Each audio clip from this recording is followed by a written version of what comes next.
You ever had one of those neighbors who acts like they were born with a crown on their head? Like the entire neighborhood exists solely to cater to their whims? That's Karen. She isn't just a bad neighbor. She's a hurricane wrapped in pastel cardigans and oversprayed perfume, the kind of person who can ruin a perfectly good day with just a knock on your door. She's the president of our HOA, though honestly, I'm pretty sure she made herself president by sheer force of will and intimidation. Nobody else even wanted the job, because who would? Endless meetings about mailbox paint colors, lawn lengths, and holiday decorations. It's torture disguised as community service. But Karen thrives on it. Rules aren't just guidelines to her. They're weapons, and she knows how to wield them like a pro. That's the backdrop. Now let me tell you about the day everything went sideways. It was one of those scorching Saturdays where the sun feels less like a star in the sky and more like a heat lamp pointed directly at your head. I'd been lounging by my pool, sipping on an iced tea, enjoying the rare peace and quiet. The only sounds were the hum of cicadas and the soft ripple of water as I dipped my feet in. Life felt pretty good in that moment. For once, I wasn't worrying about the next HOA fine Karen might dream up, or whether she'd complain about my trash cans being visible for a full 30 seconds longer than the acceptable window. But peace never lasts long when Karen's around. I didn't hear a knock. I didn't hear a hello. No, what I heard was the unmistakable creak of my backyard gate swinging open. I frowned immediately. That gate is closed unless I open it, and the only people who'd ever dare to come through uninvited were delivery guys who got lost. Or Karen. I turned my head, and sure enough, there she was. Picture this.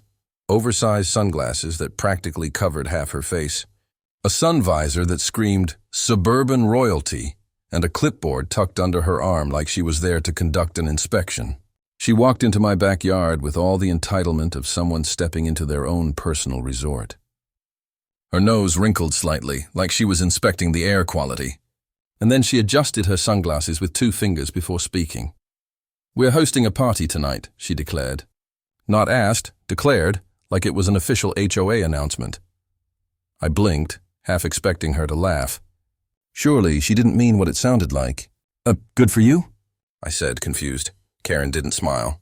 She didn't even blink. She just tilted her chin up, that practiced posture of superiority she'd mastered long ago. "Your pool will be perfect for it," she continued. "It's spacious enough, and it saves us from having to rent out the clubhouse. We've invited the neighborhood, so make sure it's cleaned up and ready. And for heaven's sake, keep the lawn furniture organized. We want it to look presentable." I almost choked on my iced tea. Did she just...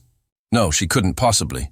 But judging by her expression, an expression that suggested she had just decreed the sun would rise tomorrow, it was exactly what she meant. "You're kidding, right?" I asked, setting my glass down. Karen's lips pursed, forming the tightest line I'd ever seen. "Do I look like I'm joking?" That was the thing about Karen.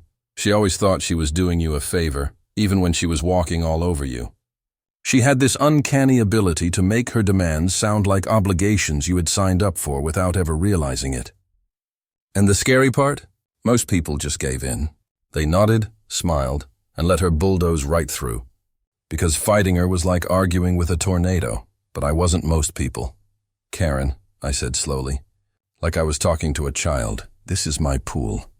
Not the HOA's, not the neighborhood's, mine. You don't just get to decide you're hosting a party here." She waved a manicured hand, dismissing my words as if they were nothing but gnats buzzing around her ears. "Don't be difficult. Everyone will appreciate it, and it reflects well on you too. Think of it as community service." I stared at her dumbfounded. "Community service? Like I was repaying some crime by letting her overtake my backyard? And what if I say no?" I asked.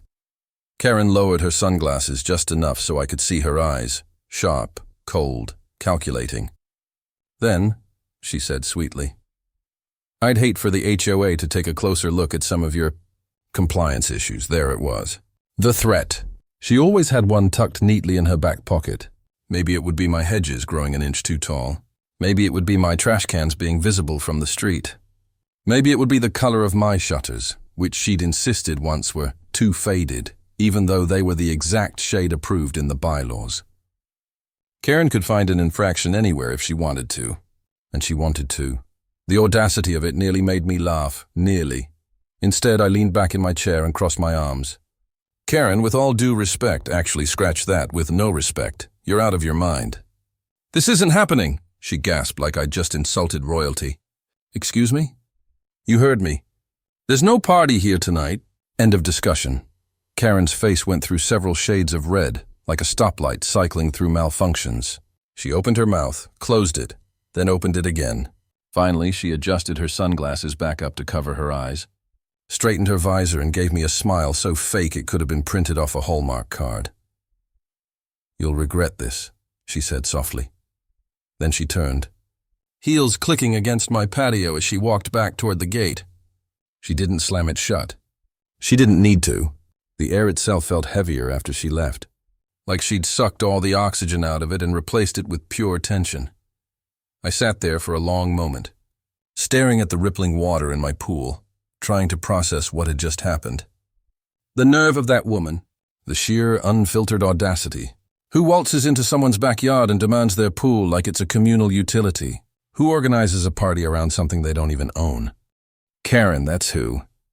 But as much as I wanted to be angry, I couldn't help but smile a little. Because if she thought she could steamroll me, she had another thing coming. That was the moment the seed of an idea was planted. The idea that would lead to the most unforgettable showdown our neighborhood had ever seen. And let me tell you, it all started with one very important decision. Karen was never going to get her party. Not here, not in my pool, not in a million years. That night, while most people were firing up their grills or winding down with a cold drink, I was standing in my backyard with a garden hose in one hand and a grin plastered across my face. The air was heavy with heat, the kind of humid thickness that makes you sweat just by breathing. My pool glimmered under the fading sunlight, a cool, inviting blue oasis. Karen had strutted away earlier like a queen certain of her victory, probably already planning her speech to kick off her pool party. But she had no idea what was coming. The thought had been rolling around in my head ever since she left. The more I considered it, the more perfect it sounded. She had told me in no uncertain terms that my pool would be hosting her grand party. She had made her flyers, invited her guests, and practically promised the entire neighborhood a refreshing evening dip. So what better way to pull the rug from under her than to take away the very thing she was counting on?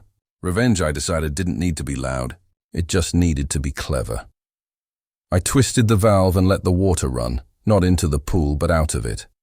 A steady stream gushed from the drain, trickling down the slight slope of my yard and disappearing into the grass. Slowly, carefully, deliberately, I was emptying my pool. It was strangely satisfying, watching the water level inch lower as the hours passed. The glossy surface that had shimmered like glass under the sun began to shrink. By dusk, the water that once reflected the pink sky had sunk halfway down the tiled walls. By midnight, the bottom of the pool revealed itself, concrete, slightly cracked from years of wear, a pale ghost of what used to be a sparkling blue gem. I stood there, sipping another iced tea, admiring my handiwork like an artist stepping back from a finished canvas. The pool was no longer an oasis. It was a crater, and just in time. By the next afternoon, Karen's big day had arrived. I knew because I woke up to the sound of loud voices, laughter, and the clinking of glass.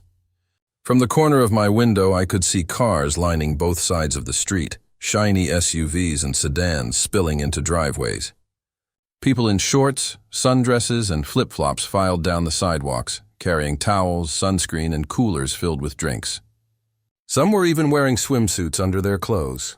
It was clear they all expected the same thing, a pool party. I grabbed a lawn chair and set it up discreetly on my porch, not too obvious, but with just the right view of my backyard. My plan wasn't to hide. My plan was to watch. The first wave of guests made their way through Karen's front yard. She was out there, of course, wearing a wide straw hat and a floral sundress, beaming at everyone as though she was Martha Stewart reincarnated. She welcomed each person with open arms, gesturing toward my fence as if to say, "The fun's that way, just step inside."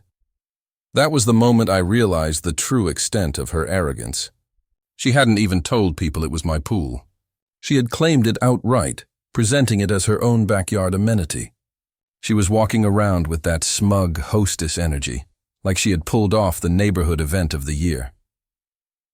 The first group of guests opened the gate to my backyard, chatting and laughing. Then they stopped. I couldn't hear exactly what they said, but I saw the hesitation in their steps. One guy peered over the fence, then looked down. A woman adjusted her sunglasses, squinting at the sight of the empty pool basin, which now resembled more of a forgotten construction site than a party centerpiece.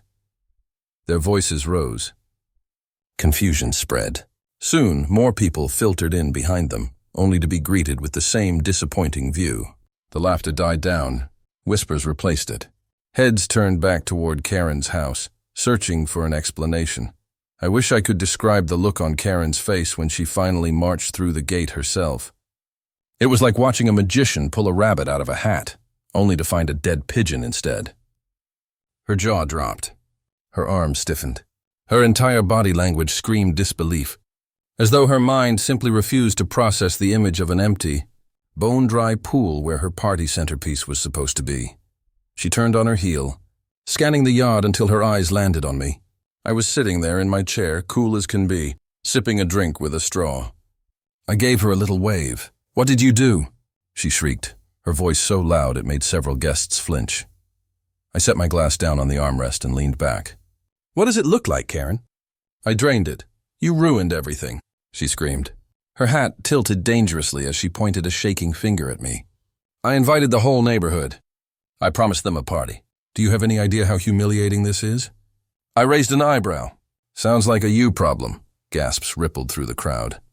Some of the guests looked at me like I had just committed social murder. Others, though, were smirking. A few even started chuckling under their breath. It didn't take long before the murmurs turned into outright laughter. Karen's face flushed crimson, the shade of an overripe tomato. She spun around, trying to regain control, trying to salvage her dignity. "Everyone, please, don't worry. We'll still have fun.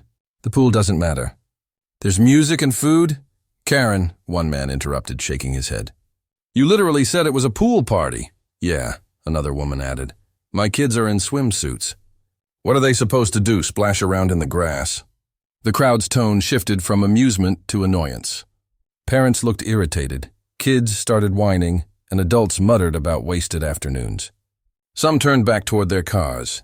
Others lingered, clearly debating whether free food was worth the embarrassment of standing in a stranger's yard staring at a dry pool.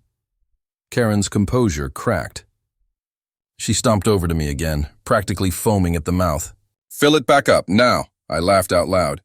"Karen, you don't get it. This isn't your pool. You don't order me around. You can't throw a party here. You can't make demands.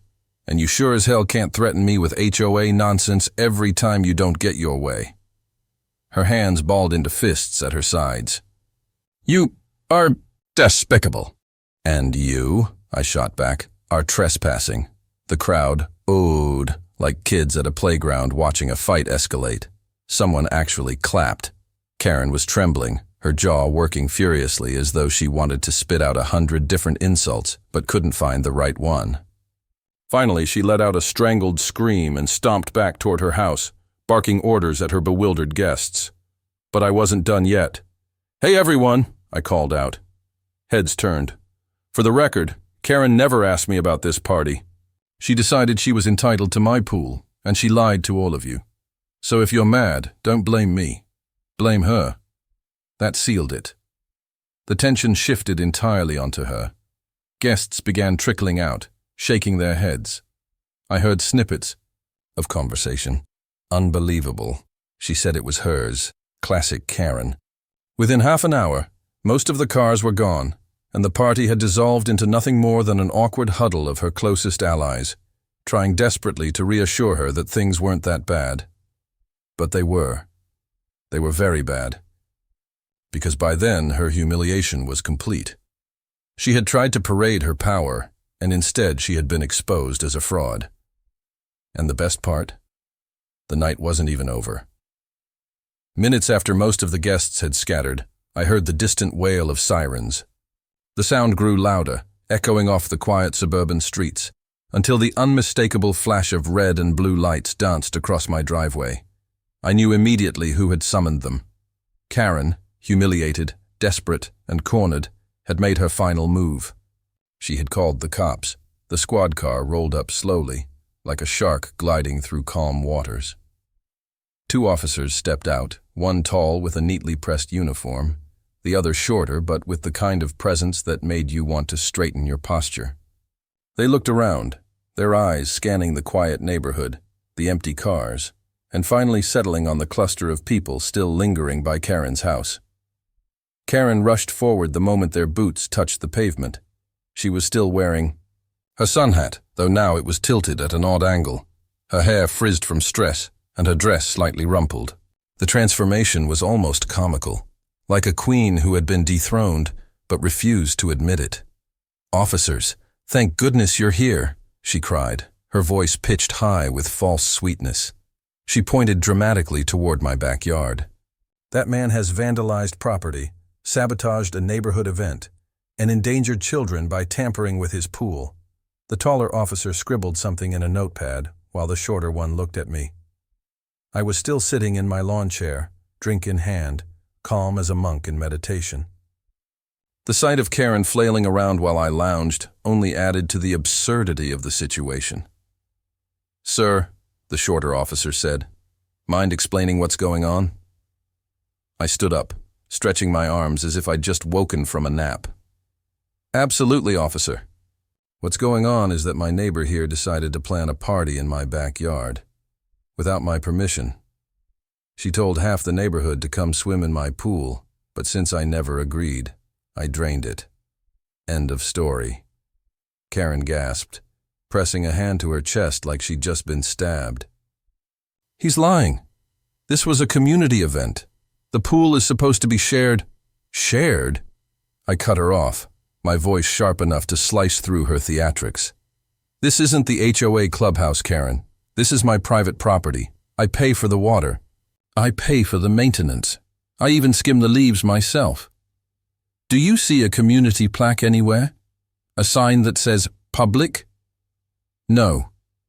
You decided it was yours because you didn't want to pay to rent the actual clubhouse." A ripple of murmurs rose from the remaining guests who had lingered out of sheer curiosity. Some nodded, others whispered, but most were openly enjoying the spectacle. One man even had his phone out, recording the whole thing. The taller officer adjusted his hat, frowning slightly. "Ma'am," he asked Karen, "is this true? Did you organize a party here without his permission?" Karen's face twitched. She tried to regain control, but the truth was already unraveling her carefully crafted facade. "Well, it's for the good of the neighborhood. Everyone wanted a pool party. It just made sense to use his. He never said no until you barged into my yard and demanded it," I snapped. Her jaw clamped shut. The shorter officer let out a slow sigh, clearly unimpressed. "Ma'am, this isn't a police matter. What you've described isn't vandalism. It isn't sabotage. He drained his own pool on his own property. That's his right." Karen's head whipped around so fast her hat nearly flew off. But the children, the families, they were counting on this. Doesn't he have a responsibility to the community?" The officer shook his head. "He has a responsibility to his own property, not to host a party he never agreed to." That was it. That was the nail in the coffin. The crowd, once murmuring, now erupted into laughter. Not cruel, not mocking, just the natural laughter that comes when someone so overbearing finally gets put in their place. Phones clicked. Someone whispered loudly, "Classic Karen." Another voice added, "She's done for at the next HOA meeting." Karen's face turned a deeper shade of red, blotches spreading down her neck. She spun toward the officers, still grasping at straws. "You don't understand. He did this on purpose to humiliate me. He's a menace to the neighborhood." The taller officer closed his notepad with a firm snap. "Ma'am, I suggest you head home and cool off. There's nothing criminal here, and the more you push, the worse this looks." For a moment it looked like she might explode right there on the sidewalk. Her fists clenched, her lips trembled, and her eyes darted between me, the officers, and the crowd of neighbors who were now openly enjoying her meltdown. But finally, with a strangled huff, she turned and stormed back toward her house. Her hat flew off as she stomped away, landing on the grass, but she didn't stop to pick it up. The officers gave me a nod.